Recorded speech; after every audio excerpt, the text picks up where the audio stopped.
गाजियाबाद लोनी क्षेत्र के ward number 13 से जिला पंचायत पद पर विजय हुई अंशु मावी के ससुर ईश्वर मावी ने क्षेत्र के मतदाताओं का आभार जताते हुए सभी क्षेत्रवासियों को जीत की शुभकामनाएं दी तथा कहा कि जनता ने पहले ही मन बना लिया था कि इस बार ईश्वर मावी को ही जिला पंचायत सदस्य के लिए चुनना है। उन्होंने कहा कि जिस तरह क्षेत्र की जनता ने उन पर विश्वास जताकर उनकी पुत्रवधू अंशु मावी को विजयी बनाया है, उसी तरह वह भी जनता की भावनाओं पर पूरी तरह खरा उतरने की कोशिश करेंगे और क्षेत्र के विकास के लिए दिन रात एक कर देंगे। गाजियाबाद से सिटी न्यूज़ के लिए विशाल रावत की रिपोर्ट। मैं ईश्वर मावी, मेरी पुत्रवधू अंशु मावी वार्ड नंबर 13 जिला पंचायत जो क्षेत्र है उससे कल भाजपा की प्रत्याशी के तौर पर विजयी हुई हैं और मैं आप लोगों के माध्यम से अपने क्षेत्र की तमाम जनता को धन्यवाद भी देना चाहता हूं और आप लोगों के माध्यम से शुभकामनाएं भी देना चाहता हूं। मेरे क्षेत्र के लोगों ने पहले ही मन बना लिया था कि इस बार हम हर सूरत में ईश्वर मावी को चुनाव जिताएंगे। मैंने खुद ये फैसला लिया कि आधी आबादी को और जो हमारा नारा है बेटी बचाओ बेटी पढ़ाओ, इसको आगे बढ़ाने के लिए, चूँकि सीट तो सामान्य थी, मैं खुद भी लड़ सकता था, मैं बेटे को भी लड़ा सकता था, लेकिन हमने उसी नारे को कम्प्लीमेंट करने के लिए बेटी को आगे बढ़ाया, अंशु को चुनाव लड़वाया और पूरे क्षेत्र के लोगों ने जितना प्यार दिया, जो सम्मान दिया, उसको मैं कभी भुला नहीं पाऊंगा। बहुत सम्मान दिया, वो आप लोगों के सामने भी है। एक तरफा था, किसी भी राउंड में आप लोग पीछे नहीं गए, हर राउंड में बढ़त बनी और आखिर में आप 5000 वोटों से चुनाव जीते। तो इसके लिए तो मैं क्षेत्र की जनता का हमेशा आभारी रहूँगा। मावी जी, ये चीला गाँव है, इसमें आपकी विजय हुई है, भारी मतों से विजय हुई है जी। आपके एक सड़क दूसरा गाँव है जावली जी, वहाँ बीजेपी प्रत्याशी बहुत बुरी तरह हारा है, इसका कारण क्या है? वहाँ बीजेपी प्रत्याशी नहीं आ रहे हैं, वहाँ एक अकेला गांव, उससे ये पंचायत चुनाव थोड़ा डिफरेंट चुनाव होता है मेरे अपने मन में।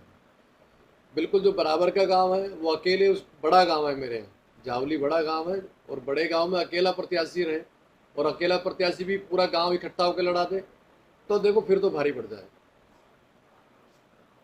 ये जीत का एक बड़ा कारण रहा है। मामला है कि वहाँ बीजेपी सीट नहीं निकालते। नहीं, किसान आंदोलन का कहीं फर्क नहीं है। किसान आंदोलन का फर्क होता तो मेरी उस पर कंस्टिट्यूंसी पे भी 13 गांव हैं और सारे मूलतः किसान हैं, लेकिन यहाँ कहीं फर्क नहीं पड़ा। जावली से जो जीता निर्दलीय जीता है जी, भारी मतों से जीता है, रिकॉर्ड मत है उसके 5200 वोटों से जी जीता। जी। तो इसका ये माना जाए कि बीजेपी बिल्कुल लोग बागों के दिमाग से नहीं, बिल्कुल मैं कैसे कह सकता हूँ। 14 में बीजेपी जीती है, 13 में बीजेपी जीती है, वो भी बीजेपी में रहे हैं जो जीते हैं। तो इस बात को आप कैसे कह रहे हैं कि बीजेपी को इग्नोर कर दिया? अगर बीजेपी इग्नोर होने होती तो शायद प्रदीप कसाना चुनाव नहीं जीतते। प्रदीप कसाना ने पीला का कि मेरी मेहनत क्षेत्र के विकास के लिए क्या प्लान रहेगा?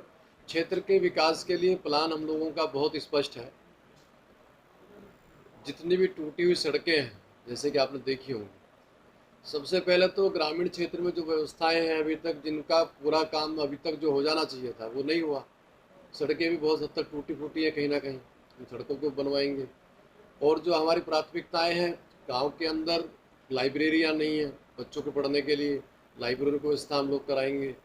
अच्छे कहीं ना कहीं हम लोग सांसद जी से बात करेंगे, प्रदेश सरकार से बात करेंगे, भारत सरकार से बात हो सकती होगी तो भारत सरकार से बात करने की माननीय सांसद जी के, मंत्री जी के माध्यम से बात करेंगे कि अच्छे हमारे यहाँ टेक्निकल कॉलेज आ जाएँ, डिग्री कॉलेज आ जाएँ, मेडिकल कॉलेज आ जाएँ, उनके लिए हम लोग प्रयास करेंगे। अपनी जीत के लिए कितने निश्चित थे? 100%। अब जनता ने जिला पंचायत सदस्य तो घर में आई गई है जी जी। अब लड़ाई जिला पंचायत अध्यक्ष की नहीं है जी, उसके लिए क्या रणनीति है? देखिए जिला पंचायत अध्यक्ष को हराया, जिला पंचायत अध्यक्ष को हराया है तो सीधी सी बात है कि हमारा चुनाव के अंदर मुद्दा भी यही था कि जिला पंचायत अध्यक्ष के लिए हम लोग लड़ रहे हैं चुनाव, और जिला पंचायत अध्यक्ष के लिए ही चुनाव लड़ा गया और जिला पंचायत अध्यक्ष को ही लेकर के आया जाए। इसमें एक लास्ट सवाल पूरा हो रहा है। जी। कोरोना महामारी चल रही है जी क्या संदेश देना जी। चाहिए? नहीं, कोरोना महामारी को लेकर मेरा ये संदेश है कि हम सब लोगों को बहुत जागरूक होना पड़ेगा। सरकार की जो गाइडलाइन है उनको भी हम लोगों को फॉलो करना पड़ेगा। मैं खुद फॉलो करता हूँ मैंने कोशिश की है कि कोरोना की जो महामारी को हम लोग नियंत्रण कर सकते हैं, एक दूसरे से हम लोग दूरी बना करके रखेंगे तो निश्चित तौर पर हम कोरोना को हरा पाएंगे, और कोरोना को हराना ही आज सबसे बड़ी चीज़ है। एक मेरा और सवाल है जी नहीं, गाजियाबाद में जनपद में हमारी जिला पंचायत की 14 सीटें रही, जी मात्र बीजेपी 2 जीती है, 10 सीटें हम यहाँ से हारे हैं, तो उसमें क्या मानते हैं भाई? संगठन 12 14 थी, 2 जीते हैं, हम 12 लड़ाए थे।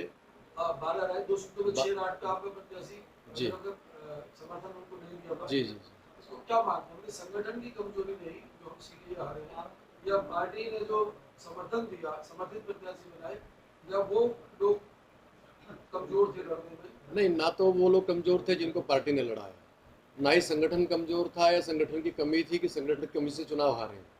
मैंने आपको पहले ही शुरुआत स्पष्ट कर दिया था कि पंचायत चुनाव बिल्कुल डिफरेंट चुनाव होता है, व्यक्तिगत मुद्दों पर चुनाव होता है, व्यक्तिगत चेहरे पर चुनाव होता है, और कहीं ना कहीं हो सकता है कि प्रयास तो संगठन ने भी किया, प्रयास उन उम्मीदवारों ने भी करा होगा। मजबूरी कई बार ऐसी हो जाती है कि मैं खुद चुनाव लड़ा था, बहुत अच्छी स्थिति रहती थी, चुनाव नहीं कई बार हम लोग अच्छी तरीके से कर पाए। तो मैं मानता हूँ कि संगठन ने पूरी ईमानदारी के साथ काम किया है, और हमारे प्रत्याशी जो लड़े हैं उन्होंने पूरी ईमानदारी के साथ चुनाव लड़ा। अच्छा, जैसे 2 प्रत्याशी आपके जी। जीते हैं, जी तो क्या आपको लगता है कि आप अध्यक्ष का चुनाव फाइट करोगे? नहीं, 2 प्रत्याशी तो हमारे जीते हैं ऑफिशियली, लेकिन कुछ भारतीय जनता पार्टी से जो जुड़े हुए लोग हैं और भारतीय जनता पार्टी से जो प्रभावित, उनकी नीतियों से, उनकी विचारधारा से प्रभावित जो लोग हैं, वो हम लोगों को समर्थन करेंगे और निश्चित तौर पर भारतीय जनता पार्टी का चेयरमैन बनेगा गाजियाबाद में।